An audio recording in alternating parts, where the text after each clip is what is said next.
c'est l'heure de votre journal sur Radio Nour. Radio Nour, il est 16h. Assalamu alaikum chers auditeurs, dans la page locale, on parle du gouvernement gabonais qui annonce la création des comités de suivi des réformes. On aborde aussi le rachat des parts de Veolia par le gouvernement. Et pour le chiffre de la rédaction, je vous propose le chiffre 51. C'est un pourcentage, découvrons à quoi il correspond juste avant d'ouvrir la page musulmane. Radio Nour, il est 16h. Démarrons l'actualité locale avec le gouvernement gabonais qui annonce la création de 3 comités pour le suivi des réformes. L'heure étant au pragmatisme et à l'efficacité, le gouvernement gabonais a donc décidé de mobiliser toutes ses ressources en vue d'atteindre des objectifs spécifiques et des résultats probants. Ainsi, le récent séminaire aux allures interministérielles a permis de souligner la mise en place de 3 comités dans le but de rendre le discours politique du gouvernement crédible et en liaison avec l'action. La crise économique qui secoue le pays depuis plusieurs mois et les difficultés qui en découlent semble-t-il faire prendre au gouvernement conscience de l'urgence et de l'obligation des résultats. L'autre actualité locale, c'est le gouvernement qui rachète les parts de Veolia. Privatisée il y a plus de 20 ans, la SEEG redevient une société majoritaire détenue par l'État. Le gouvernement a décidé de racheter la totalité des parts que détenait Veolia dans le capital de cette société en charge de la production, du transport et de la commercialisation de l'eau et de l'énergie sur toute l'étendue du territoire. Et on clôture l'actualité locale avec le chiffre de notre rédaction 51. 51%, chers auditeurs, c'est le pourcentage des actions détenues autrefois par Veolia dans le capital de la Société d'eau et d'énergie du Gabon, cédée à l'État. Et dans la page musulmane du jour, on parle de la Syrie qui procède à la fin de l'État islamique. On évoque aussi au Soudan l'ampleur des manifestations contre le régime en place. Et on termine au Nigeria avec l'attaque de l'armée nigérienne contre les troupes de Boko Haram. Ouvrons cette page musulmane en Syrie où l'on assiste peu à peu à la fin du groupe État islamique. Les forces démocratiques syriennes somment les djihadistes de se rendre.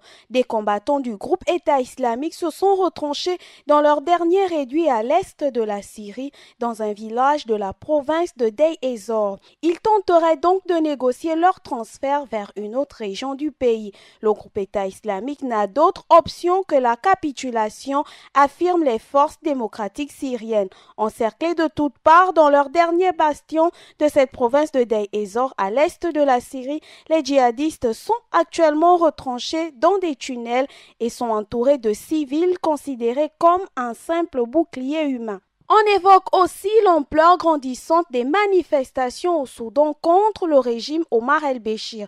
Voici 2 mois déjà que les manifestations au Soudan contre le régime en place ont débuté. Au départ, il ne s'agissait que d'une manifestation pour protester contre la décision du gouvernement de tripler le prix du pain. Mais elles se sont rapidement transformées en manifestations contre le président Omar el-Béchir qui est au pouvoir depuis 30 ans. Aujourd'hui, ces manifestations sont quasi quotidiennes. Les ONG dénoncent la violence de la répression selon plusieurs organisations internationales. Quant au gouvernement, lui menace de poursuivre les organisateurs, les accusant d'appeler à la violence et de menacer la sécurité nationale. Et on termine au Nigeria avec l'attaque de l'armée nigérienne contre les troupes de Boko Haram. 7 soldats et plusieurs dizaines d'éléments de Boko Haram ont été tués lors d'une attaque du groupe terroriste vendredi dernier dans la région de Diffa. Les poursuites engagées par les militaires nigériens ont permis de neutraliser plusieurs insurgés. De sources sécuritaires, l'attaque de la position de la garde nationale s'est soldée par un échec. C'est la seconde défaite que les forces nigériennes infligent aux insurgés depuis leur montée en puissance dans cette région du Nigeria. Notons aussi que la recrudescence des incursions de Boko Haram en territoire nigérien est due à la décrue du fleuve de la Komadougou. Voilà qui met un terme à l'actualité musulmane. Place à présent à l'actualité internationale avec Ida Ibinga. Assalamu alaikum Ida. Assalamu alaikum Adiza. Voici les titres de votre page internationale. La République démocratique du Congo, Bruno Tshibala, veut instaurer une nouvelle taxe minière controversée. La zone de libre-échange africaine peine à entrer en vigueur. Enfin, au Venezuela, Donald Trump met en garde les militaires.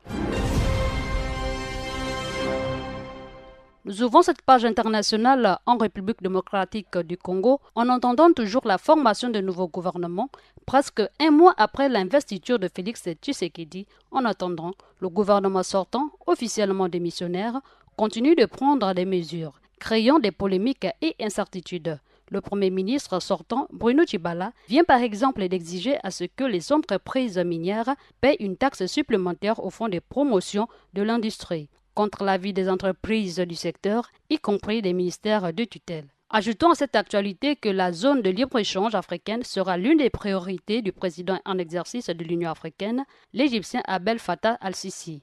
C'est en tout cas le discours public qu'il a tenu la semaine dernière en clôture du 32e sommet de l'Union africaine. Cette zone de libre-échange commerce a été officiellement actée en mars dernier. Lors d'un sommet extraordinaire à Kigali, c'était l'un des projets phares du président rwandais Paul Kagame. Selon la Commission de l'Union africaine, 52 pays membres sur 55 ont signé l'accord. Mais l'important dans le droit international, c'est la ratification. Et là, on ne compte plus que 18 pays, bientôt 19 avec la ratification attendue de l'Éthiopie. Or, il en faut 22 au moins pour établir cette zone de libre-échange. Fermons cette page internationale au Venezuela avec le président américain qui demande à l'armée vénézuélienne de rester fidèle à Nicolás Maduro, de rallier Juan Guaidó et de laisser entrer l'aide humanitaire. Je cite, « Vous ne trouverez pas de port sûr, pas d'échappatoire et pas d'issue. » Fin de citation. Vous allez tout perdre.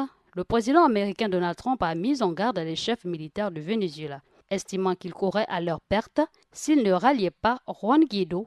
Les yeux du monde entier sont braqués sur eux aujourd'hui, a averti Donald Trump la communauté vénézuélienne et cubaine de Miami en Floride, où il prononçait un discours. Il a exhorté les officiers vénézuéliens qui, à de rares exceptions, restent loyaux au président Nicolás Maduro, à laisser entrer l'aide humanitaire dans leur pays. Je cite, « Vous pouvez choisir d'accepter l'offre généreuse d'amnistie du président Guaidó et vivre en paix auprès des vôtres. Sinon, vous pouvez choisir la seconde voie, continuer à soutenir Maduro. Dans le cas, vous perdrez tout. » Fin de citation. C'est ainsi que prend fin notre page internationale. Merci Ida pour toutes ces informations liées à l'actualité internationale. Merci à Paturel pour la réalisation de ce journal.